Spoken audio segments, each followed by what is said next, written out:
Hola, buenos días.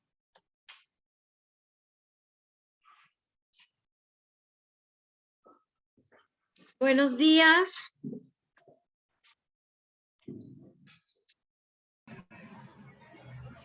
Buenos días, profe. ¿Cómo les va? Buenos días. Buenos días, profe. Bueno, me alegra. Bueno, Buenos días. buenos días. Profesora. Buenos días, profesora. ¿Cómo les va? Buenos días. ¿Cómo les fue con la lectura? Profe, estuve haciéndole un rato, pero está muy larga. Muy larga. Bueno, no importa. Igual hoy no No alcanzamos terminé, a ¿para qué va a evaluar. terminar? Profe, usted toda modesta que son 60 hojitas, ajá, 60 Son 60 hojitas y eso estuvo breve. Son 60 hojitas y la letra está grandecita y el libro está pedagógico, ¿no? Es más entendible que el del doctor García Maínez, profe. Sí. Claro, sí. Sí, además porque este viene bien aterrizadito, ya un poco más, es más doctrina que filosofía y yo entiendo que el tema filosófico se nos complica a veces, pero bueno, finalmente la idea es que ustedes tengan diferentes herramientas donde puedan obviamente tener un concepto claro, o mejor dicho, manejar los conceptos de manera clara, no tan profunda, pero que por lo menos tengan claros los conceptos. Bueno. Quisiera saber si tenemos alguna pregunta frente a el libro, a lo que leímos del doctor Monroy Cabra, frente a las fuentes del derecho en Colombia. ¿Es claro? ¿Resulta claro el tema? ¿Cómo les fue con esa lectura? Porque el día de ayer no tuve mucha participación. Aquí básicamente pues nos habla un poquito de la historia de esa fuente del derecho previo y post Constitución Política del 91 y adicionalmente digamos que nos cuenta un poquito sobre el sistema romano sobre el cual nosotros desde luego tenemos construido nuestro sistema jurídico y hace una breve comparación con el common law a fin precisamente de poder distinguir los dos sistemas jurídicos pues con más relevancia en el occidente. Y quiero saber si ustedes pues tienen alguna duda frente a la parte, digamos, de esa historia o algún tema que haya quedado de pronto sin resolver. Profe, pues tengo una pregunta con Sí, respecto a la jurisprudencia. sí, Pues, digamos, entiendo que la jurisprudencia es como llegar como a la alta corte y a la corte administrativa, no, a la Corte Suprema de Justicia. Pero se llega a una instancia, ¿cierto? O sea, porque no se pudo solucionar, digamos, en un juzgado y se llega a esa instancia, o sea, a la Corte Constitucional y a la Corte Suprema de Justicia. como les contaba el día de ayer, nosotros tenemos una organización judicial similar a la organización de carácter administrativo y estatal en Colombia, donde vamos a entrar a mirar un poquito unas jerarquías y unas competencias de carácter territorial que ustedes verán en derecho administrativo. Hay unas competencias de carácter territorial, otras de carácter funcional, digamos que nos van a asignar unas competencias específicas. Además, también tiene que ver bastante con el tema de la, ay, ahora olvidé, de la cuantía. de la cuantía. Entonces, la cuantía hace desde luego una referencia y marca un paso importante, va relacionada, permítanme un momentico, porque olvidé decirles a ellos que estoy en clase. Permítanme un momento.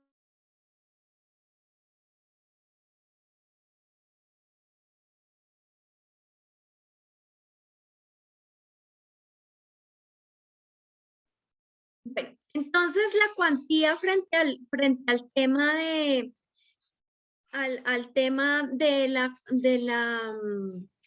las competencias de los jueces, nos van a marcar desde luego unas primeras y segundas instancias, pero también, como les decía ayer, tenemos también una única instancia, hay algunas únicas instancias, dependiendo la materia y dependiendo pues los temas, los asuntos y la importancia.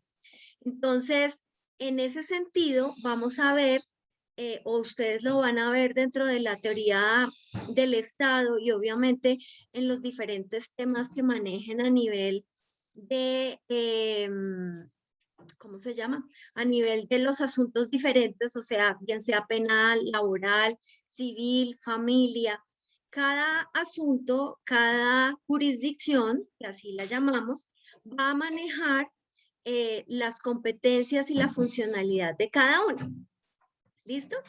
Entonces, sí tenemos derecho, obviamente, a una segunda instancia, a un segundo juez que logre, desde luego, evaluar nuestras circunstancias, pero no siempre en todos los casos se da una segunda opinión. Y pues ustedes lo verán en sus diferentes clases, en sus diferentes temas, cómo será, ¿vale?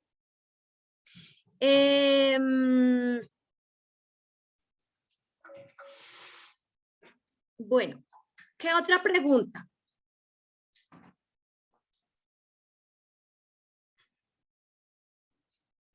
¿Aló?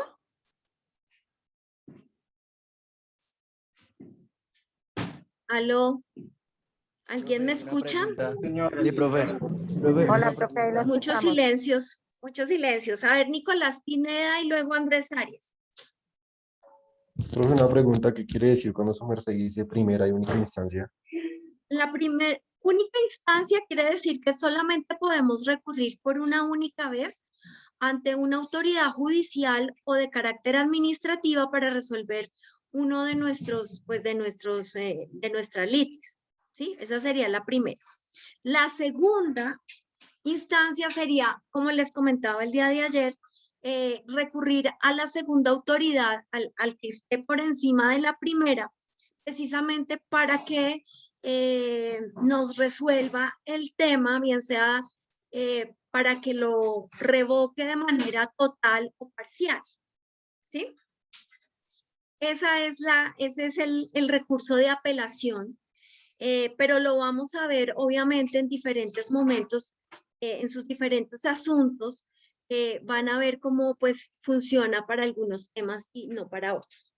A ver, Lady Andrés. Profe, qué pena. Es que yo estaba viendo en una fuente del derecho que decía axiología jurídica y genealogía jurídica. ¿Qué diferencia hay entre esas dos? Genealogía jurídica. La axiología jurídica, pues básicamente lo que trata es un análisis sobre el tema argumentativo jurídico que ustedes debieron ver pues en su otra materia. Y más el tema de genealogía ya sí es más, tiene que ver un poco con las fuentes del derecho, pero son diferentes ciencias que desde luego, o materias que se desarrollan con base en el derecho jurídico. Como más metido entre los conocimientos del humano, ¿no? Más métodos de extensión. Son más métodos de análisis jurídico. Ah, bueno, correcto, profesor. Gracias. Listo. Además que estudia las diferentes normas, ¿no? En algunas, por ejemplo, frente al tema axiomático se maneja el análisis de la estructura de la norma. Entonces, en esa materia vamos a ver, o lo verán ustedes, más cómo se hace la construcción de la norma, dependiendo del asunto, y desde luego, pues, como les venía diciendo, maneja el tema de las hipótesis mayor y menor y demás. Entonces ahí podemos entrar a revisarlo, ¿vale? Lady Morales. Doctora, buenos días. Es que respecto a la lectura del doctor Gerardo Monroy, yo estaba mirando que él lo que yo percibí, él analiza mucho la fuente del derecho desde la Constitución, desde la Carta Magna, y la antepone ante cualquier otra. Obviamente hay que tener en cuenta pues las costumbres, la moral y ese tipo de cosas, pero yo logré entender de que o sea, hay que basarse primero en la carta y los derechos fundamentales son básicos y eso es como lo primero. Y lo otro que le quería preguntar es qué diferencia hay entre una cuantía mínima y una menor cuantía. Eso lo verán en sus procedimientos, pero la diferencia entre la menor cuantía, básicamente el legislador la tasa, son cuantías pequeñas, es decir, que pueden ser de 1 a 7 salarios, a 10 salarios mínimos. En este momento no te podría decir con toda la certeza, pero digamos que están tasadas por salarios mínimos. Y entonces, pues de esa manera, la mínima es la más poca, la que tiene un valor obviamente asignado en salarios mínimos. Siempre se toman las jurisdicciones en salarios mínimos legales mensuales vigentes. Y con base en esa se determinan las cuantías de mínima, menor y mayor, para poder asignar las competencias a través de cuantía a los diferentes jueces. De tal forma que, por ejemplo, un juez promiscuo civil, un juez promiscuo, perdón, municipal, que es promiscuo porque maneja diferentes asuntos, ¿no? Y obviamente la norma te indica cuáles son los asuntos que debe manejar. Normalmente está asignado a un juez que obviamente tiene un territorio asignado, que obviamente representa una cantidad de personas, permítanme un momento que es que estoy esperando unos documentos. Sarita, ¿me ayudas, por favor? Le contestas al señor y le dices que si es tan amable que me reciba los documentos, que me da pena ahí. O que si quiere subir, es que no sé qué quiera ella. Sí, señor. Listo, señores. Entonces, bajar. Bajar, subir, ¿subió? Ah, vale, gracias, señor Nara. Bueno, perfecto. Entonces, las competencias están dadas desde luego también por territorio y cuando los territorios son pequeños, pues en algunos lugares vamos a encontrar que no hay jueces. Por consiguiente, no en todos los municipios hay jueces, lo que quiere decir que no tienen la cantidad de población para que se les asigne un juzgado. Sin embargo, entonces tienen deben tener obviamente un municipio vecino que sí cumpla con los requerimientos, o se hace una evaluación de un grupo de municipios donde se les asigna un juzgado y va a manejar, digamos, esos asuntos, esos múltiples asuntos, y por lo tanto será un juzgado promiscuo. Eso también lo van a ver ustedes. Luego viene en el caso que les mencionaba, y digamos que para ellos, en el caso de la cuantía, manejan asuntos de mínima cuantía. Para el caso de los jueces de menor cuantía, que ya son jueces asignados a un territorio un poco más extenso con una población un poco más numerosa, se les asignan unos temas específicos. Y en ese caso, por ejemplo, ya no hay jueces promiscuos, sino jueces de cada asunto. Entonces puede ser juez municipal, de civil, o juez municipal sobre todo civiles, porque los administrativos, pues en este momento solamente tenemos juzgados de circuito, es la jurisdicción más joven que tiene Colombia y pues la idea bajo la reforma del CEPACA de este año es ampliar justamente la cantidad de despachos judiciales. Entonces, en ese sentido, tenemos que ver que cada despacho, dependiendo la importancia, obviamente la cantidad de población, tiene asignados unos temas y desde luego unas cuantías, ¿vale? Ahí tenemos un primer momento. Luego tenemos, digamos ya a nivel superior, los juzgados de circuito que manejan asuntos obviamente otro tipo de asuntos, temas específicos y adicionalmente tienen cuantías específicas, ¿vale? Entonces, ahí espero que les haya dado un poquito de claridad. ¿Listo? Sandra Milena, Paola Caraballo. Profe, buenos días. Con Buenos relación a días. lo que está explicando, mi pregunta es, los jueces los jueces promiscuos municipales pueden cumplir funciones de jueces administrativos o son jurisdicciones distintas, teniendo en cuenta que los jueces administrativos dependen de los tribunales y del Consejo de Estado. ¿Un juez promiscuo podría cumplir funciones de juez administrativo o solamente laborales, civiles, de familia y penal? No están contempladas dentro de la jurisdicción administrativa asignaciones a los jueces promiscuos, salvo que obviamente sean remitidos por asuntos muy puntuales, ¿no? Por comisión.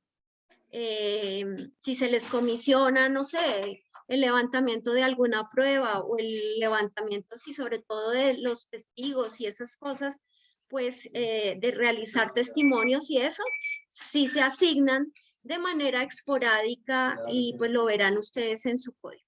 ¿Listo? Por ahora quiero que nos centremos básicamente sobre las fuentes del derecho más allá de las jurisdicciones, puesto que ese ya es un tema que no me corresponde.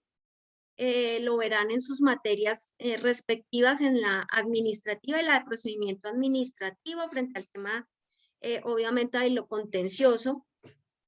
Y pues cada uno va a contarles a ustedes cuáles son las jurisdicciones y qué manejan, qué asuntos maneja cada uno. Cuéntenme pues entonces qué más tenemos de dudas frente a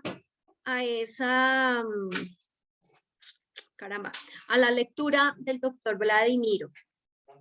Ay, mentiras, del doctor Monroy Cabra. Perdón. Profe, una cosita, es que tú hablabas del presente judicial, digamos que en Estados Unidos era cuando se iban a casos del pasado, y digamos, ahorita, digamos, para el presente jurisprudencial acá en Colombia, ¿se deriva de las leyes? ¿O cómo es el proceso, el presente jurisprudencial acá en El Colombia? precedente jurisprudencial, Perdón. precedente Presente. jurisprudencial. Como lo expliqué ayer, les intentaba contar que, y pues me preocupa que no lo hayan entendido. Básicamente cuando las cortes dan una dirección sobre un tipo de interpretación de la norma, un concepto, como es la línea jurisprudencial, cuando hay una ruptura de línea y se inicia una posición diferente a la que se venía trayendo. Se entiende que hay precedente jurisprudencial cuando hay 3 sentencias que van en la misma vía de resolución del conflicto. Y obviamente ese precedente jurisprudencial, una vez se tienen las 3 sentencias, marcan desde luego la nueva línea jurisprudencial, que como les indicaba pueden ser diferentes, pueden haber paralelas y opuestas, porque finalmente son interpretaciones de los jueces frente a un tema, a un asunto en específico. Y por eso encontramos que pueden llegar a haber 1 o 2 o 3 líneas jurisprudenciales diferentes, ¿ya? ¿Es claro ahí o no? ¿O Sí, sigo, profe, claro. o sigo No, confundiéndolos? No, ya, gracias. Bueno, Profe, ¿puedo levantar la mano o pero tiene alguien pendiente? no sé porque justamente era cambiando la pantalla, pero a ver, está, ¿quién me habló? Victoria. A ver, Victoria, un momento, va Kelly, luego Melquisedec y luego vas tú. Ay, y Bueno, Paola sí. Caraballo iba ya antes que nadie. Cuéntame, Paola. ¿Por qué? Paola, no es porque sea no es porque sea la preferida ni nada de esas cosas, sino porque ella ya la había mencionado, ¿no? Entonces, por Así. eso lo No, digo. profe, yo Listo. te pregunté lo del precedente judicial y ya me diste respuesta. Ok, Lo de- perfecto. Kelly, Ok, entonces, profe, gracias. Kelly, Hola, profe, buenos días. Lo que buenos pasa es que días. ayer no me quedó un concepto claro en la ¿Cuál? lectura. No sé si tú me la puedes explicar lo que es la cúpula. ¿Qué cúpula? Exactamente de qué tema estábamos hablando. Cuando hablamos de cúpula, normalmente hablamos de la punta de algún tipo de tribunal. Entonces es probable que esté en su momento hablando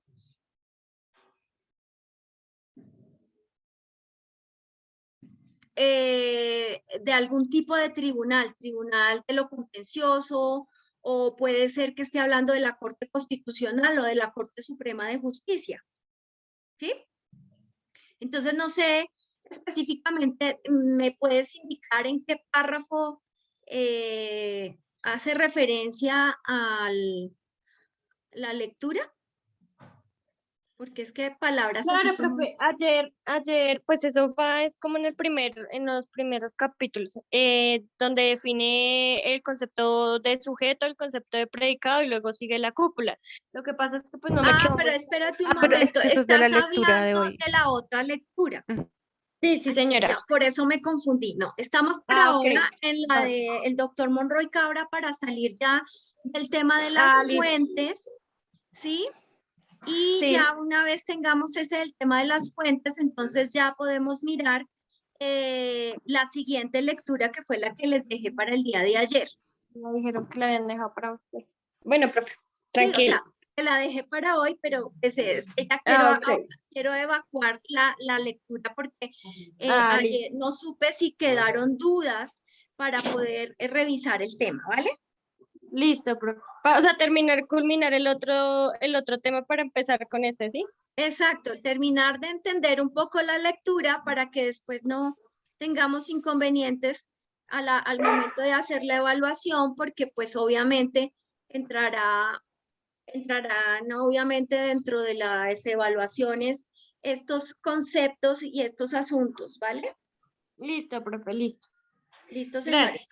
Vale. Listo, señores. Entonces,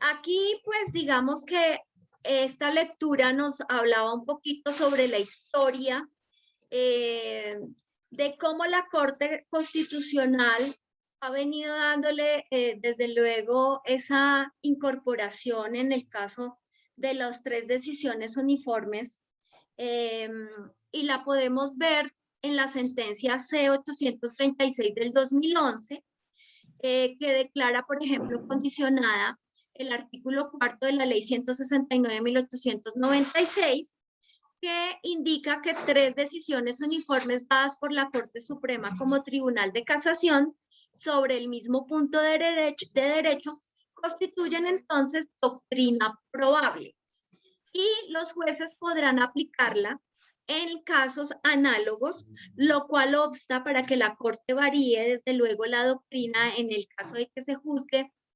de manera errónea las decisiones anteriores.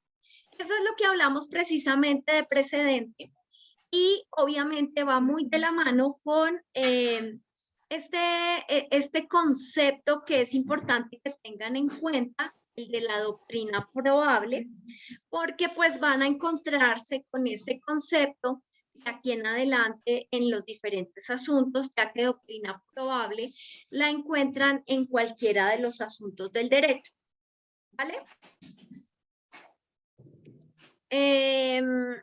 Adicionalmente, pues nos hace un análisis sobre la coercitividad y nos cuenta también cómo se hace una relación de la ratio decidendi, que es el principio base de decisión, donde la Corte reitera la obligatoriedad del precedente y hace la relación a la ratio. La ratio decidendi básicamente hace referencia al principio que encontramos en cada sentencia, donde es la razón de decidir. Eso es lo que traduce, la razón de la decisión.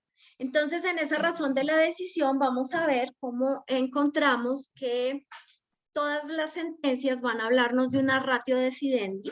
Esa ratio decidendi es analizada, obviamente desmenuzada en toda la sentencia, a fin de generar claridad en los conceptos en esa sentencia, independientemente del asunto que se esté tratando. ¿Sí?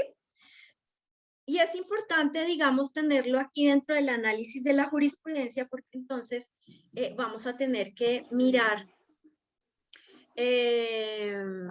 cómo logramos hacer ese análisis al momento en que a ustedes les dejen, desde luego, jurisprudencias de análisis y de lecturas de aquí en adelante. Lo primero que seguramente sus profesores le dirán es que tienen que mirar un tema básico que es el de la ratio decidendi, y van a tener que mirar, pues obviamente, cuáles son los conceptos que emiten, desde luego, aquellas personas o aquellos órganos donde se les pide un concepto frente a la decisión, perdón, frente al asunto, a fin de darle herramientas al juez para que tome esa decisión. Son partes de la jurisprudencia que yo les menciono aquí, básicamente para que ustedes tengan un elemento básico al momento, digamos, de determinar cuáles son las partes de la sentencia. Van a encontrar los antecedentes inicialmente, van a encontrar una narración de todo lo que ha pasado en el asunto, cuándo demandó, quién demandó, la primera y segunda instancia. Luego viene, obviamente, el análisis que les digo de unos terceros, bien sea de los entes administrativos o incluso de las escuelas, de los doctrinantes, de las facultades de derecho, donde solicita que se sienten en posición, incluso los colegios de abogados, dependiendo del asunto, para que citen obviamente posición frente al tema, y así el magistrado pueda dar una razón de decisión y tener como unas herramientas un poco más fuertes. En la lectura también vemos cómo, digamos que así se va mirando también cómo se incorpora la doctrina en el derecho, y podemos ver adicionalmente que pues la doctrina básicamente pues hace parte de los principios fundamentales del derecho. Muchas veces se hacen esas interpretaciones de los derechos, de los principios jurídicos, con análisis propios, desde luego, desde las escuelas doctrinantes. Entonces, eso para mí era importante que lo tuvieran en cuenta, que revisaran también las fuentes auxiliares de la actividad judicial, porque pues para nuestro derecho romano, nuestro sistema romano, es importante, era importante pues revisarlo. Espero que la lectura es muy buena. El doctor Marco Gerardo es muy didáctico, muy pedagógico. Creo que no tienen inconvenientes. Entiendo que con Maynes obviamente el tema era demasiado elevado por el tema, pues porque si filosofar sobre cualquier cosa es muy complicado, filosofar sobre derecho resulta aún más denso. Pero pues la idea de esta clase era justamente analizar esa parte. 1. 2. La lectura de hoy. ¿Quién quiere mirar, hacer sus aportes sobre la lectura de hoy?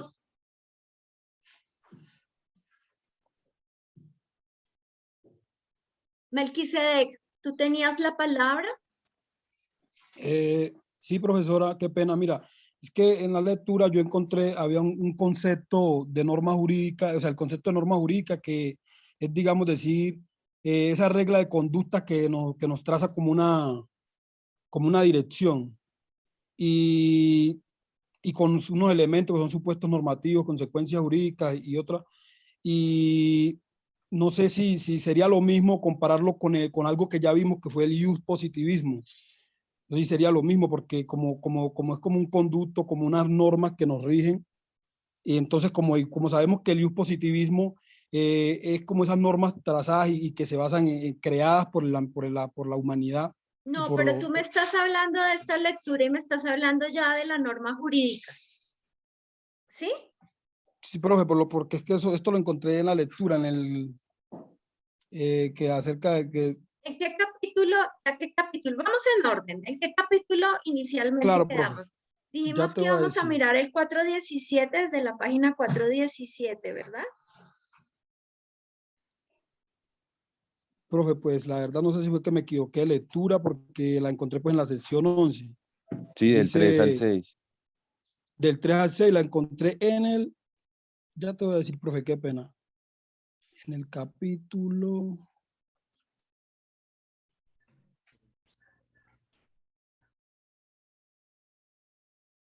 La norma jurídica. Concepto de la norma jurídica en el capítulo 3, profe. Concepto Sí, de la está norma bien, correcto, está bien. Ok, está en el sobre la norma jurídica. Sí, Muy señora. bien. Entonces yo encontré ese concepto como digamos que es como esa regla que nos lleva a seguir una conducta, que nos traza como un comportamiento con unos elementos que son el supuesto normativo, las consecuencias jurídicas y incluso la cúpula. Entonces, Aquí no lo sé que si... estamos analizando, Melquisedec, y es Sí, para señora. todos, es la estructura de la norma. Claro. Ya entramos de lleno a mirar el tema de la norma jurídica de manera específica. Aquí ya no estamos hablando de las escuelas jurídicas, filosóficas, porque ya las abandonamos hace una semana. Claro. Empezamos a mirar el derecho, a mirar todos los conceptos de derecho, a mirar los aspectos del derecho, con la relación del derecho con otras materias, miramos las fuentes, miramos cada uno del análisis de las fuentes y entramos ya con esta lectura de manera específica a mirar los elementos de las normas jurídicas. Y obviamente entendemos que las normas jurídicas tienen tres elementos, que los mencionaste, que son el supuesto normativo, el llamado Señora. también antecedentes o hipótesis, Sí, la señora. consecuencia jurídica. Entonces, Claro. lo que nos invita aquí, y obviamente la disposición jurídica, y aquí habla de la cópula, pero entonces ya les digo cómo la podemos interpretar. La cópula es Finalmente, correcto. esta parte, digamos que aquí lo que tenemos es que mirar que nos están enseñando que son las cuatro partes de la norma. Y retoma a García Maínez, que ya me imagino que por esa razón les resulta un poquito más fácil entender, que básicamente la estructura de la norma nos trae un supuesto normativo, es decir, una idealización de la norma. Claro. Nos habla de una hipótesis que es la que hemos tratado en todo este tiempo cuando hacemos la clasificación de la ley, hablamos de las hipótesis, ¿de acuerdo? Dentro de la norma e incluso Sí, leímos señora. varias normas.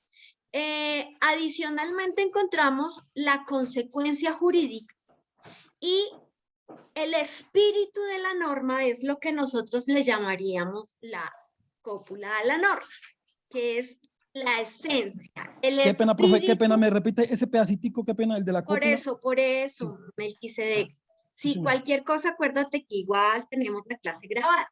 ¿Vale? Bueno, profe. Pero no me interrumpas porque a mí también a veces se me va la paloma. Entonces, Qué ¿qué es pena, lo que te estoy diciendo? Son los tres elementos esenciales y encontramos uno cuarto acá más haciendo referencia a nuestro doctrinante favorito García Maínez, que nos dio muchos dolores de cabeza, donde justamente él le llama a esta parte superior de la norma, es el deber ser, es el espíritu de la norma, es el objetivo de la norma, lo que estamos buscando, el deber ser, ¿sí? Y básicamente, pues seguramente en la norma no lo vamos a encontrar de manera expresa, sino que la vamos a tener que evocar una vez leemos o tenemos el análisis de la norma en sí, ¿vale? Sí, Entonces, señora. en esa medida vamos a encontrar justamente ese espíritu propio de la norma, y no siempre, y por ejemplo, puede ser que la norma no solamente la evoquemos en un solo artículo, sino que podemos llegar a determinarla, por ejemplo, en un solo título de por ejemplo, un código, ¿sí? Entonces, por ejemplo, decimos en el caso de Código Penal, los delitos contra el Estado, ¿ya? Y Claro. ahí la copla pues sería muy sencilla. ¿Cuál es el espíritu de todo ese reglado que encierra el título de delitos contra el Estado? Pues evitar desde luego atentar contra el Estado, una seguridad jurídica donde además podamos entre todos garantizar esa coercitividad estatal a la cual pues decidimos hacer parte todas las personas desde antes de nuestro nacimiento en esa sociedad, ¿sí? Entonces, ahí es donde nosotros, pues de pronto Claro. no la vamos a encontrar como tan determinada. Y básicamente esta lectura lo que ya nos viene, obviamente, es aterrizar un poco más cómo es esa clasificación, esas normas, qué es lo que buscan. Y entonces por eso ahí también entramos a mirar un poquito si esas normas, obviamente, hacen unos enunciados donde hay unas facultades jurídicas o donde encierran desde luego o prescriben, no prescriben, para no confundirlos de término, más bien sería donde garantizan los derechos subjetivos. ¿Listo? Entonces, en ese sentido, Sí, vamos a señora. tener que verlo, digamos, de esa manera. Y bueno, no sé si Melquisedec quiera hacer otro aporte. ¿Ya te quedó claro un poco? No, sí, señora, muchas gracias, profe. Dios me la bendice. Muchas gracias. Bueno, ¿alguna otra pregunta? A ver, vamos a mirar por acá. Caterine, Natalia y Moisés.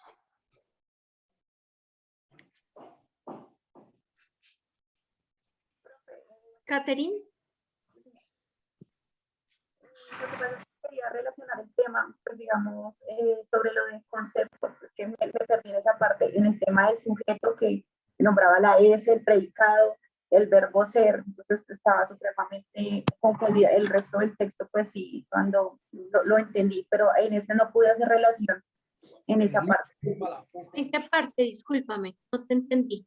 Inicial la lectura cuando hizo la corrección entre los conceptos, el sujeto, el predicado y el verbo ser.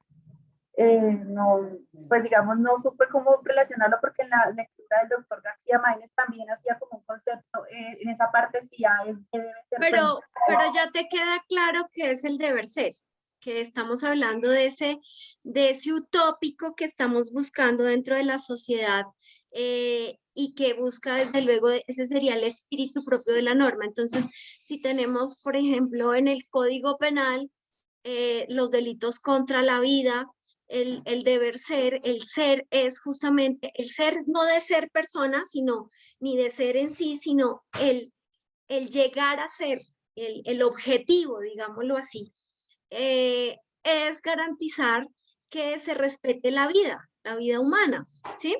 Entonces, cuando miramos la norma de esa manera, entonces yo entiendo que a veces sí nos confundimos un poquito, pero ese ser es el llegar a ser, es el utópico de la norma, es el ideal de la norma.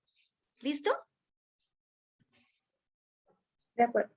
Listo, me alegra que ya te haya quedado un poco más claro. Cuéntame, por favor, Natalia y Moisés. Natalia. Pues, profe, yo quisiera hacer más que todo un aporte sobre la lectura que usted nos dejó en el día de ayer. Sí, dime. ¿De ayer? Sí, ¿Era esta? señora. Ujú. Entonces vamos en concepto de norma.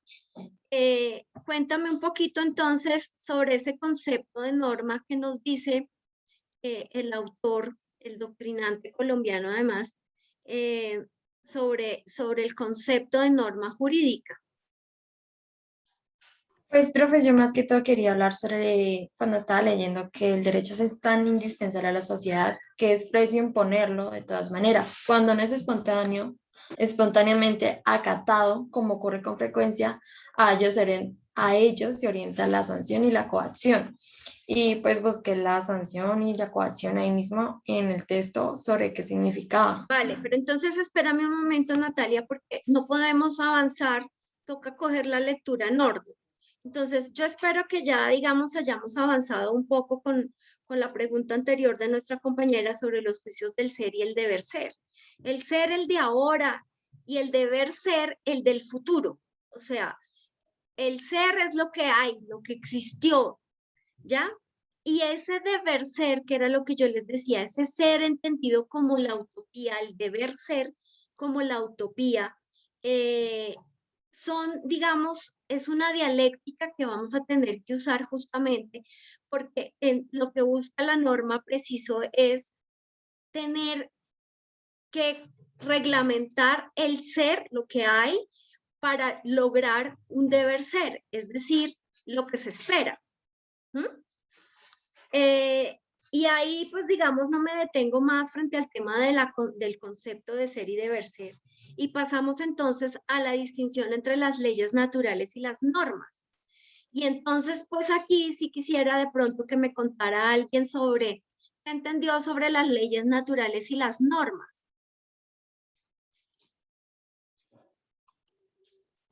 Yo, profe. Dime. Bueno, pues según la lectura, lo que yo entendí, bueno, lo que dice la lectura es que las leyes naturales son relaciones necesarias, o sea, lo que se tiene que acontecer o suceder. Y la finalidad es indicar cómo ocurren los fenómenos en el mundo físico. Y pues bueno, están basados en el principio de causa y efecto. Y las normas como tal ya son las relaciones contingentes y prescriben las conductas que debemos cumplir los, pues, seres libres, como dice ahí. Y está, bueno, se descarta totalmente que se obre de forma contraria a ellas. Profe, ¿puedo dar mi aporte? Sí. Profe, yo, al igual yo. Sí, profe. Ay, perdón. Natalia, Pues, espérame porque Moisés también tenía la mano alzadita, bueno, entonces listo. pídela. Claro que puedes dar tu aporte, pero pide la manita. Entonces Moisés y Natalia. Bueno, doctora, yo simplemente quería pues salir de una duda con respecto también a la misma lectura y siguiendo la finalidad de la estructura que estamos siguiendo, ¿sí? Aunque bueno, de lo de las leyes naturales y las normas, digamos que para mí las normas vendría siendo entonces lo que sería el derecho positivo, porque es lo que acontece a medida que el ser humano va avanzando. Y las leyes naturales nacen con el ser humano. Es lo que habla el derecho natural, si mal no me equivoco y me corrige. Ya hay, digamos, como ese aporte que podría entregarle. Sin embargo, quería era que me aclarara, por favor, dentro de las características de las normas jurídicas, de la misma lectura y siguiendo la estructura, la parte, el inciso cuarto, cuando habla de la coercibilidad con las características morales. ¿Qué se hace referencia a eso? La verdad es que la coercibilidad no la entendí. Ese es como el aporte que quería hacer y la cuestión, y el cuestionamiento. Vale, cuando hablamos de coercitividad, básicamente hablamos sobre esa fuerza que hace que cumplamos la norma y que obviamente vamos a encontrar de manera, pues obviamente difusa, porque muchas veces encontramos que hay coercitividad moral, ¿cierto? Cuando hacemos esos juicios de valor, desde luego desde la parte social, por ejemplo, a veces nos encontramos casi que obligados a cumplir una norma de carácter moral y ético.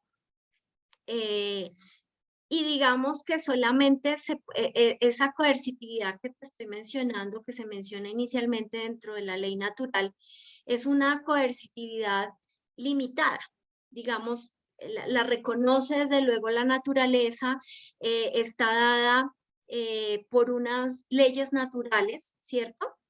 Pero también hablamos de una coercitividad de carácter legal, donde justamente todos reconocemos una autoridad de la norma y obedecemos a esa norma como una manera justamente de darle coercitividad y de imponer esa supremacía de la ley al día a día, al hecho, ¿sí? Más allá de si está regulado o no por la ley natural, cuando la miramos desde la norma, de la coercitividad de la norma, la cosa se nos complica un poquito porque pues decimos, ambas tienen coercitividad.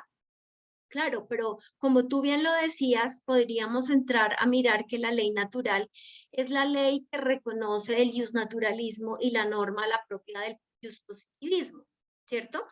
Y en efecto, digamos, así se viene dando el análisis. Y por eso, digamos, en la lectura vamos a encontrar diferentes ejemplos de ley natural, como por ejemplo la de calor en los cuerpos, ¿cierto? Porque básicamente es una ley que está dada por la naturaleza misma y que por lo tanto pues es obedecida bien sea pues por la misma naturaleza. No necesita tener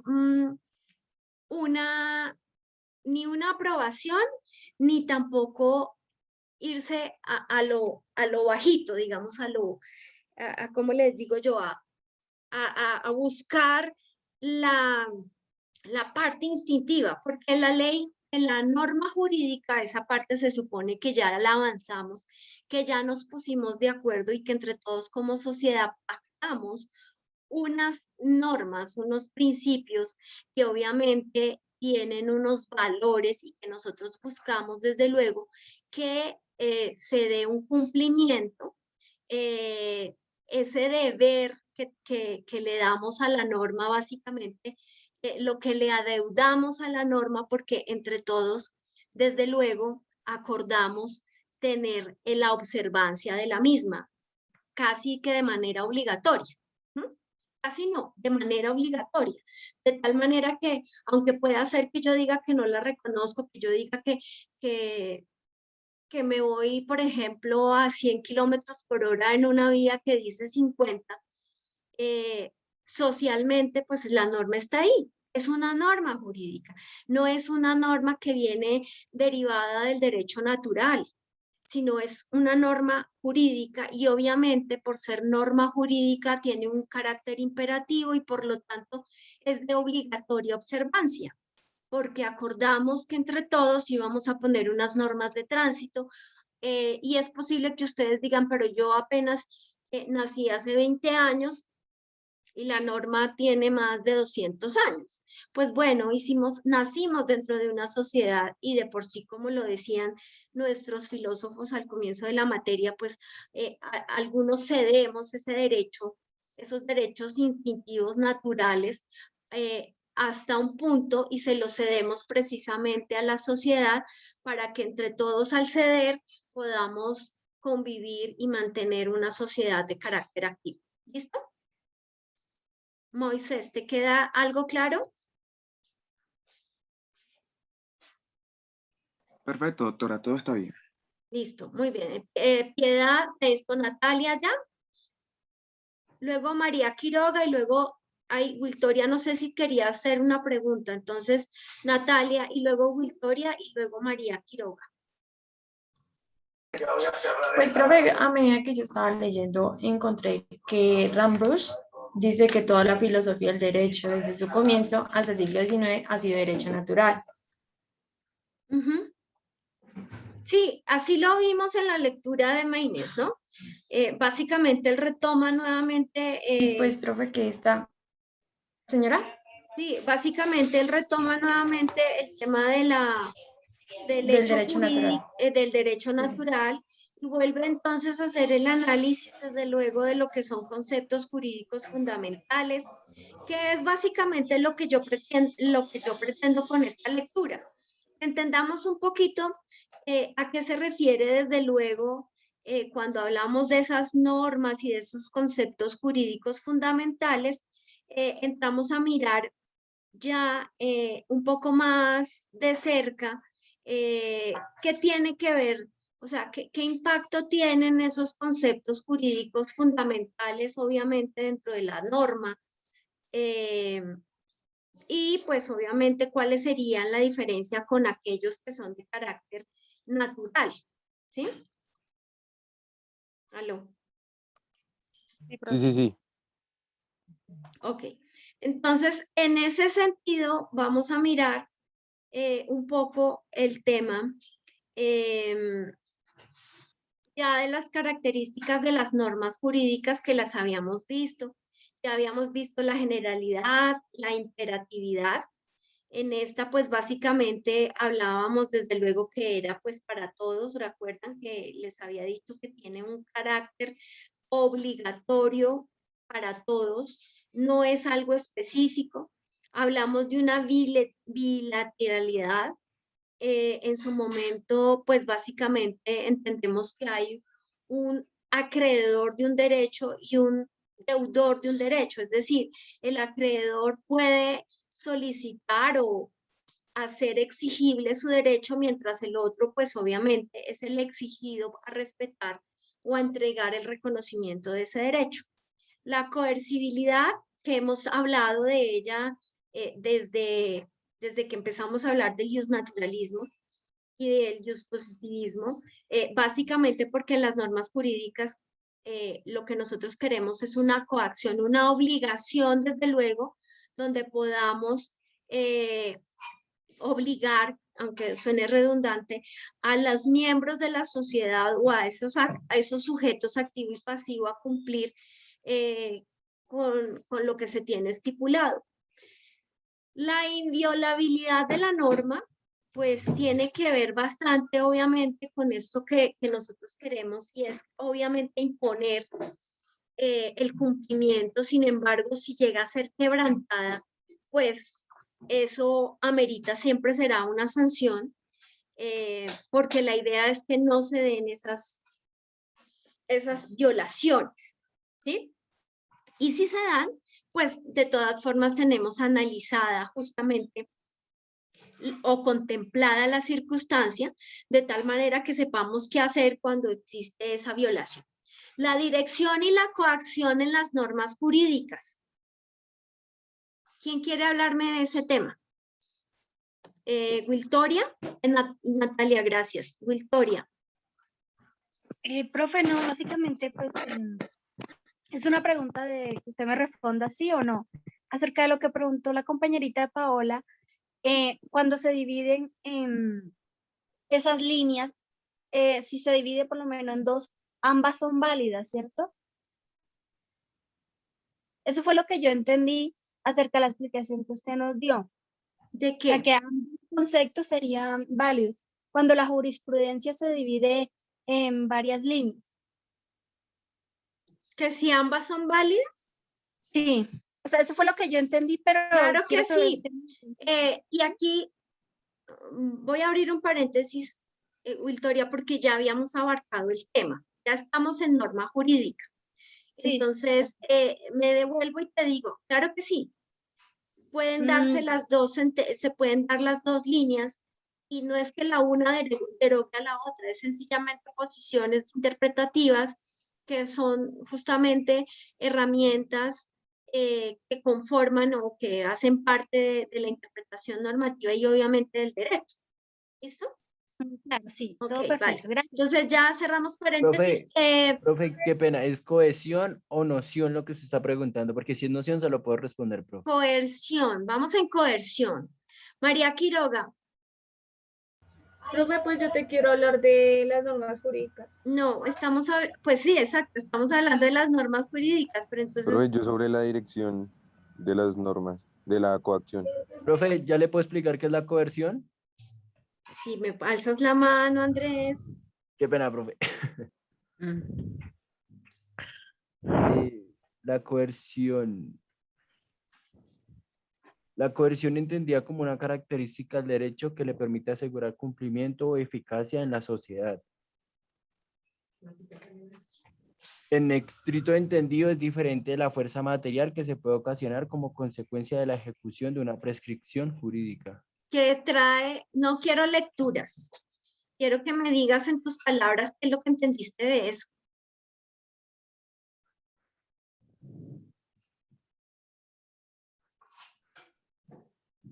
Andrés. Pues que las normas tienen que ser coeficientes y asegurar, o sea, los cumplimientos y tener la eficacia de cumplir las normas en la sociedad. Eso es más o menos lo que entendí. De la dirección de las normas.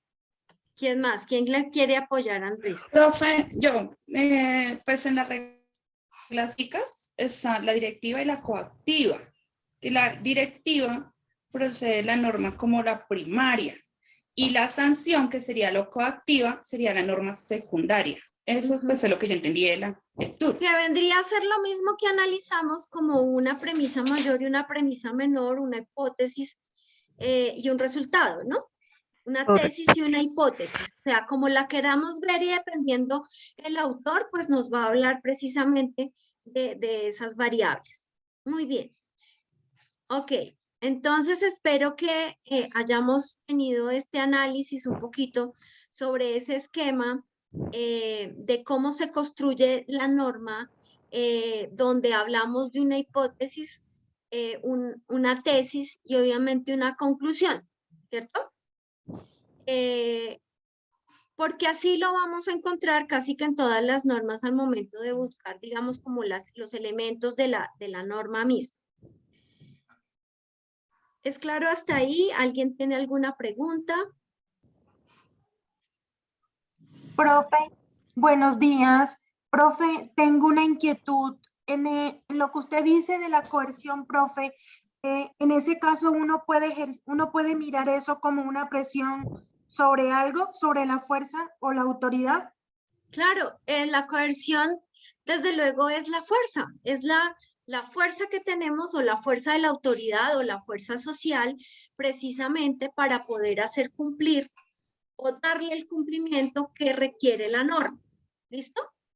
Bueno, profe, muchas gracias. Vale. Profe. Señor. Una preguntita. Ya usted mencionó el tema, pero tengo la duda sobre la inviolabilidad de la norma como característica. Y pues la palabra lo dice, es inviolable, pero a la vez, pues yo no sé si estoy errada, se contradice. Por ejemplo, un ciudadano comete un delito, tiene una sanción, violó la norma y tiene una sanción. En el caso cuando uno va a reclamar sus derechos, por ejemplo, el derecho a la educación, a la salud, allí nos violan la norma, o sea, se contradice porque veo que no es como de obligatorio cumplimiento al que sí tenemos los ciudadanos. O sea, que no hay como una correlación. ¿Por qué no? Porque el día a día, lo que uno oye, las tutelas para el derecho a acceder a la salud. Pero Piedad, en esto, por ejemplo, digamos que aquí lo hacemos, aquí ya no nos podemos ir como tan tajantemente a un punto, a un asunto, porque aquí lo que estamos buscando es mirar cuáles son justamente las normas, para qué están hechas, cómo están divididas, cómo las podemos clasificar. Y cuando hablamos de coerción, claro que sí. De hecho, tú dices, es que la norma está ahí, entonces tengo que recurrir a la tutela para que me garanticen un derecho que está prescrito, un derecho que está descrito. Y yo te digo, claro, pero ¿qué es la tutela? Es una herramienta propia del derecho que me implica justamente un mecanismo adicional para garantizar el amparo de esos derechos fundamentales. Entonces, al final del día, sí hay una coercitividad. Si tú miras, justamente, tú me dices, es que la norma en el deber ser es esta, que me den una cita a tiempo. Sí, pero me toca poner tutela porque pongo derecho de petición y no me contestan. Me dice que la plataforma está caída y no me dan la cita que yo necesito. Entonces tengo que interponer una tutela para que me den la cita. Esas figuras en sí, lo que generan justamente es la coercibilidad de la norma, del sistema. De alguna u otra manera, si no es la principal, será una subsidiaria, pero siempre tendremos esas herramientas y esas normas que permitan precisamente que se dé aplicabilidad y se logre hacer la ejecución de ese derecho, de hacer ese reconocimiento de ese derecho. Entonces, por eso te digo, tenemos que verlo ya más de lo abstracto. Aquí lo que estamos haciendo es, obviamente, filosofando jurídicamente. Claro que nos podemos apoyar en algunos asuntos específicos, pero hay que entrar a analizar, por ejemplo, ese principio de coercitibilidad, justamente coercibilidad, precisamente porque lo que busca la norma es eso. Y hay un derecho, y hay, sí, un derecho al amparo, desde luego, de esos derechos fundamentales, que es la tutela, como una acción excepcional, donde justamente le da el reconocimiento a todas las personas para que puedan acceder a ese mecanismo. ¿Listo? Entonces sí hay una coerción y por eso incluso la gente confía más en la tutela que en una queja de carácter administrativo o sancionatorio. ¿Ya? Entonces, sí se da esa coerción precisamente en la tutela.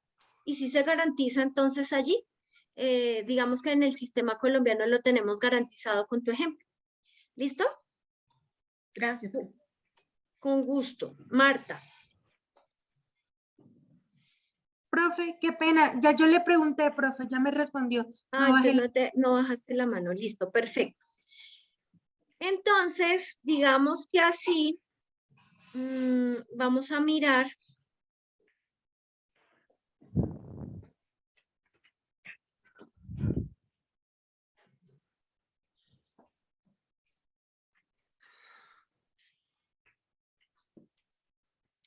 Vamos a mirar un poquito. ¿Alguien tiene la lectura por ahí? Bueno, vamos a mirar entonces un poquito el tema de la antijuricidad. Este concepto es un concepto que nos permite, desde luego, hablar de un análisis de norma, porque básicamente nos va a pautar qué es lo que pretendemos, por ejemplo, dentro de las normas, en el caso de los asuntos penales, qué es lo que se pretende, desde luego, como regular cuando hablamos de una antijuricidad. Cuando hablamos de antijuricidad, hablamos precisamente de un hecho que va contra la norma, contra lo jurídicamente establecido. Y cuando tenemos eso que es justamente lo antijurídico o lo jurídicamente establecido, la violación a lo jurídicamente establecido, entendemos que esa pequeña premisa nos implica, obviamente, un efecto, una sanción, ¿cierto? Un resultado, mejor dicho, que puede ser una sanción. Lo mira el autor específicamente para que nos quede un poco más claro desde la parte penal, donde nos implica que la conducta debe ser antijurídica y que cuando hablamos de una conducta antijurídica implica que la ley debe tenerla establecida. Yo no puedo atentar contra algo jurídico que no existe, algo jurídico que no está llamado, digamos, a prosperar porque la ley no exista. Entonces, aquí él menciona un principio romano que es el del nulla crimen sine lege y nulla pena sine lege, que traduce: no hay crimen sin ley y no hay pena sin ley. ¿Ya? Entonces, yo no puedo considerar que hay un crimen, que hay un delito, que hay una conducta antijurídica, si no tengo previamente establecida una ley que así me lo determine. Y por lo tanto, si a mí me condenaran, me impusieran una pena, desde luego, esa pena es nula. Esa pena no existiría y desde luego no estaría llamada a prosperar, porque si no hay ley que me implique una prohibición, entonces no tendríamos que tener obviamente una pena al respecto, no tendríamos que tener un juicio porque no hay una conducta o una omisión antijurídica o un atentado a la norma, al sistema jurídico. ¿Eso es claro? Sí, profe. Listo. Ok, esto es importante, digamos, tenerlo en cuenta. Esto es parte como del vocablo mismo de la introducción al derecho, para que ustedes entiendan cuando se habla de una conducta antijurídica. ¿Listo? Ese principio romano lo vamos a ver hasta que ustedes terminen su postdoctorado. Muy bien. Hablamos de la validez, la eficacia y el valor de las normas jurídicas. Entonces, aquí volvemos otra vez a retomar algo que el doctor Meines había mencionado un poco sobre la validez de la norma, que les había dicho que había que entrar a revisarla. Obviamente, desde la parte formal, es decir, desde todo el procedimiento, la forma como se hace la norma, ya analizamos un poco y aquí, digamos, podríamos estar preguntando si ya hicieron la tarea sobre las clases de norma que habían, las clases de leyes. ¿Se acuerdan? Habíamos dejado esa tarea. Básicamente, ¿para qué? Para tener claro si una ley es válida o no válida, si yo no sé quién la emitió y si yo sé y conozco quién la debe emitir y noto que no es el funcionario correspondiente quien emita esa norma, pues entonces no existe, no es válida, perdón, no es válida la norma. ¿Hasta ahí es claro? ¿Ese concepto es entendible? Sí, señora. Bueno, entonces doy por visto la validez. Ahora miremos la eficacia de la norma. La eficacia en sí, pues es el acatamiento o el cumplimiento de la norma. ¿Qué tan eficaz, qué tan en realidad productiva nos resulta una norma? Y entonces ahí tenemos que también volver a hacer un análisis frente a quién, hacia quién va dirigida la norma. Y desde luego, si va dirigida a una comunidad específicamente, entonces tengo que entrar a mirar y hacer el análisis de que la norma esté dando un efecto, un producto, que esté cumpliendo la hipótesis que de por sí trae ella, y si no la cumple, pues en efecto no es eficaz. ¿Ya? Esto nos resulta pues un poco válido para todos. Yo creo que ahí ya entendemos un poquito más sobre la eficacia de la norma, que era lo que de pronto decía nuestra compañera cuando hablaba de la tutela. Ella de pronto nos quería decir ahí no tanto la parte coercitiva, sino más bien de la parte del principio de la eficacia de la norma. Porque en eso, por ejemplo, como ella lo expuso, tenemos un derecho fundamental a la salud que resulta poco aplicable muchas veces cuando vamos a solicitar una cita. Y entonces por eso ella decía, entonces no es coercitivo. No, sí, lo que no es eficaz. Es un derecho que está ahí y que a veces estamos siempre atentando, desde los diferentes órganos estamos atentando y entonces ahí nos genera ese dolor de cabeza. ¿Listo? Porque no tiene la aplicación, no se cumple, entonces tengo que recurrir a otro mecanismo.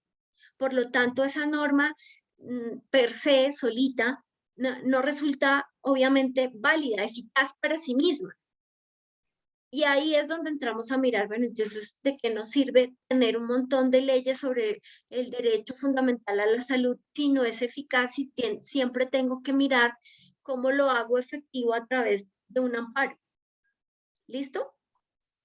Hasta Profe, yo ahí, tengo una pregunta respecto a eso de la eficacia y es sobre la lectura de Monroy Cabra que decía que eso se dividía como en eficacia directa e indirecta, que la ujú, directa era como que el juez o el operador jurídico pues verificaba que si la norma era constitucional o no, digamos que eso me quedó claro, pero la indirecta dice que es como tal la norma escrita, pero que como, sí, pero ¿qué?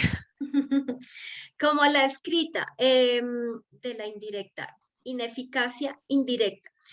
Lo que pasa es que cuando miramos o cuando el doctor hace el análisis de la norma, entonces él mira si la norma por sí sola funciona o si tiene que entrar, obviamente, a consultarla, a verificarla, y por esa razón la considera no directa.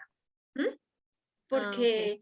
Porque tiene que entrar a consultarla, a mirarla, a mirar si es cierta, si esa eficacia la puedo garantizar de manera de primer plano o no tan de primer plano. De primer plano es directa, o sea, listo, de una. ¿Sí? Tienes derecho a la salud, tienes derecho a una cita médica, de una. ¿Sí? En cambio, si tú dices es que yo tengo un problema de cadera y entonces yo requiero de un reemplazo de cadera.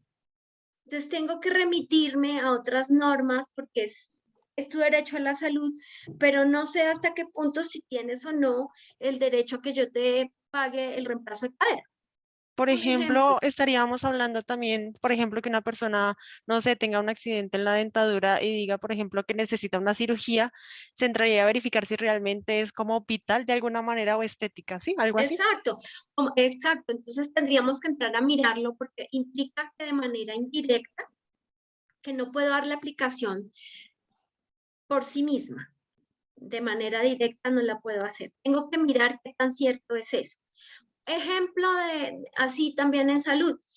Las reducciones de seno para aquellas niñas o mujeres que tienen demasiado gusto y genera el desplazamiento de las cervicales. Entonces, obviamente esa es una intervención quirúrgica de carácter estética, pero en este caso también es funcional. Entonces, si tú lo miras de manera directa, es una cirugía estética. Pero si tú ya haces una validez ya más indirecta, es una cirugía estética con unos beneficios funcionales, puesto que si no le hacemos esa cirugía a estas personas, pues la columna se va a ver más afectada, los dolores de espalda para ellas son terribles, eso genera incluso adormecimiento y molestias en las piernas, porque obviamente por allí pasa la médula espinal y entonces pues si hay un desplazamiento de vértebra, pues obviamente estará tocando la médula y todo ocurre gracias al peso de los senos.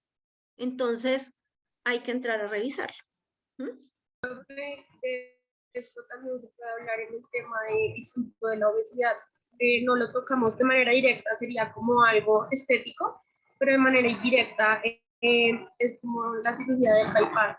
Hay muchas personas que se la realizan por medio de la EPS, igual ellos tienen que mirar ciertos requisitos porque esto afecta también bastante a la salud física de la persona. Entonces ellos miran ciertos puntos y es ahí en donde una junta médica decide si se le puede realizar esto a la persona, pero de manera directa sería una cirugía estética y de manera indirecta le estaría ayudando como tal en la salud. Exacto. Digamos que ahí la validez, como tú la miras, la validez de la norma es la misma, o sea, la norma es la misma, la que acabamos de tratar frente al tema de reducción de seno. Ocurre con todas las cirugías que consideramos de carácter estético, pero muchas de ellas pues, son de carácter funcional, la mayoría, y por eso se reconocen y por eso la validez de la norma es de carácter indirecto, porque en primer plano, de manera directa, no podrías tú decir que le corresponde eficazmente ese derecho, sino que tendríamos que hacer un análisis ya de manera indirecta para poder mirar que esa validez de la norma es así, ¿vale? Pilar y Juan Carlos. Profe, buen día. Con respecto a la eficacia, mi inquietud es la siguiente. Si una norma tiene la eficacia y tiene como la validez para aplicarla, pero resulta que si un juez dice que, o un juez no un juez, tengo una norma y tengo todo mi derecho a aplicarla, pero no la aplican, hay uno que hace y tiene que recurrir a otras normas desafortunadamente o a otras, o a una tutela o eso. Bueno, aquí vamos a mirar una cosa y por eso les digo, por favor, concéntrese porque apenas estamos viendo, digamos, como los elementos para poder desmenuzar una norma. Ya qué hacemos con la norma, cómo la hacemos efectiva, cómo hacemos todo ese procedimiento, no es, digamos, parte del temario de esta clase. Pero por eso digamos que tenemos que entrar a hacer el análisis de esos elementos propios de los diferentes tipos de normas, ¿sí? Para poder mirar si de pronto es un error en la norma al momento de concebir la norma, o cuando, por ejemplo, hay una norma nueva, digamos que aquí entra justamente estos parámetros que ustedes deben tener claros para que todos hagamos un análisis de la nueva norma. ¿Cómo se aplica el procedimiento? ¿Cómo funciona? Eso ya no es parte de esta clase, ¿sí? Y digamos que acá lo que entramos es a mirar directamente es cómo, esa característica de la norma. La validez debe estar ahí. Y la validez, como te lo dice el doctrinante, es directa o indirecta. ¿Se valida por sí misma o se valida a través de otras? ¿Sí? Permítanme un momento. Señora. ¿Aló? Hola, ¿cómo vas? Bien, bien, bien. ¿Qué me cuentas?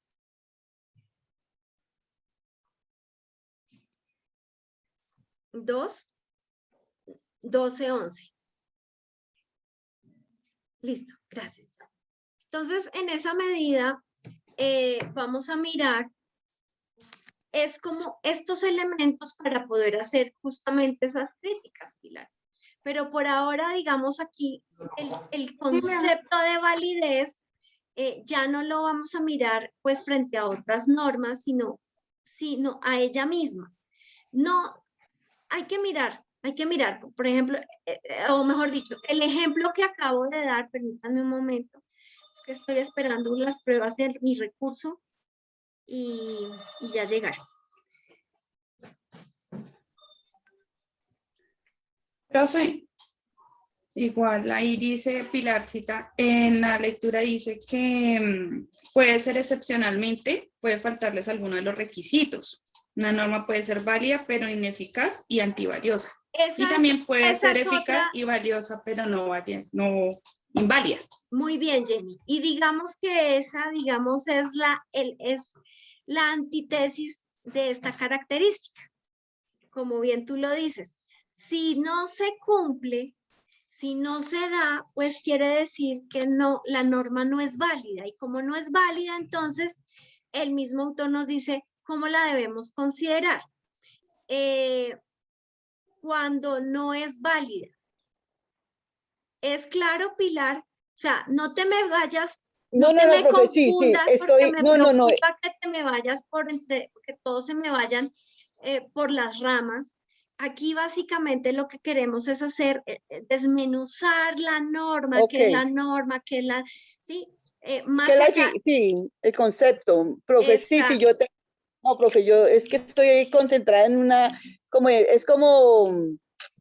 son sucesos que han pasado y veo, por decir, hay una norma que está establecida y se le lleva a un juez y el juez no tiene en cuenta eso y mostrándole la norma, entonces le toca recurrir a otras normas, a otras cosas. Pero exacto, pero por eso te decía, aquí no vamos a ver cómo se da esa aplicación en la vida real y qué mecanismos, porque para eso están las otras materias. No, sí, profe, gracias, tiene razón, por eso te digo, primero concentrémonos cómo vamos a desmenuzar la norma para poder entrar a mirar otras cuando ya les llegue el turno de mirar. Sé que están ávidos de conocimiento, pero por ahora miremos estos temitas, pueden ser a veces tediosos, pero resultan ser importantes para que tengamos un análisis claro de, de cómo podemos desmenuzar la norma pequeña, o sea, determinar las características mismas de cada norma,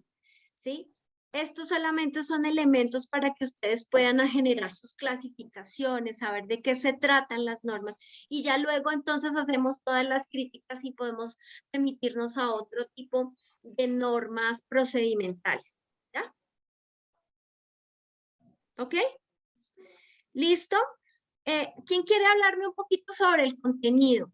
Voy a hablar 5 minutos más y termino la clase temprano por las circunstancias que ya les comenté. Tengo un recurso ante Colpensiones, me están llegando justamente las pruebas y necesito terminar mi recurso porque no lo he terminado y tengo que radicarlo hoy. Entonces, por favor, alguien que me hable del concepto mientras yo lo escucho. ¿Vale? ¿Cómo está? Perdón. Con permiso. Perdón. ¿Alguien que me hable del concepto?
Listo.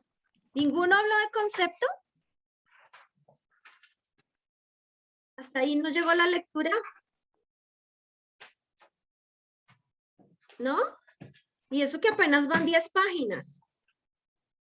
Profe, es que ahí siguen tipos de normas jurídicas, ¿el concepto a qué se refiere? El concepto precisamente El concepto está en el capítulo 4. Estamos hablando precisamente de los tipos de normas jurídicas. Ya hablamos bueno. de la validez, entonces que quien quería hablarme sobre el concepto, entonces, o quieren hablar de la jerarquía, no sé. Empecemos con la jerarquía entonces. Jerarquía. Dice que son las normas constitucionales que tienen el carácter fundamental respectivo a las leyes. O sea que son las que están por encima de las que están en la Constitución, ¿serían las jerárquicas?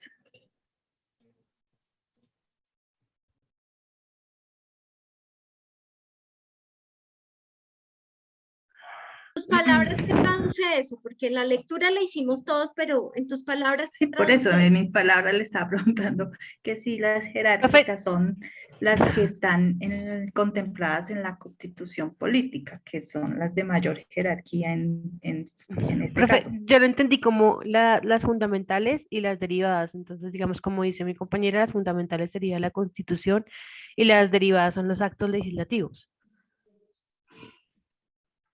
La Constitución y las derivadas serían las Actos leyes. legislativos, las Actos leyes. legislativos, ok. Sí. Esas, digamos, Los serían. decretos. Muy bien, muy bien. Así sería. Así, digamos, es de eso se trata, nos está hablando cuál sería la principal y cuáles devienen de la principal. ¿Mm? Está muy bien. Ahora sí, el contenido.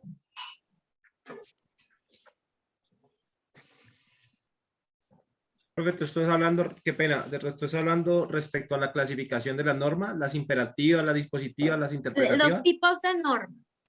Tipos de... Ok. Entonces, dependiendo del contenido, hablamos de unas sustantivas adjetivas y otras que son de carácter técnico. Esas incluso las habíamos mencionado en clase hace un tiempo. Entonces, dependiendo del contenido, unas son de carácter sustantivo y otras son de carácter procedimental o técnico. ¿Sí? Entonces, hablamos del, por ejemplo, del Código Penal y del Código Procesal Penal. ¿Listo, muchachos? ¿Tienen tiempo para que se pongan al día con esta lectura? Por hoy vamos hasta acá, porque pues primero está el recurso, ¿vale? Entonces, que tengan un feliz día y mañana resolvemos el resto de preguntas. Mañana entonces continuamos Gracias, con el concepto. profe. Gracias, profe. Listo, profe. Mañana Gracias. continuamos. Gracias, con la profe. Hasta lectura. mañana. Gracias, profe. Hasta Gracias, luego. profe. Chao. Hasta luego. Hasta luego, profe.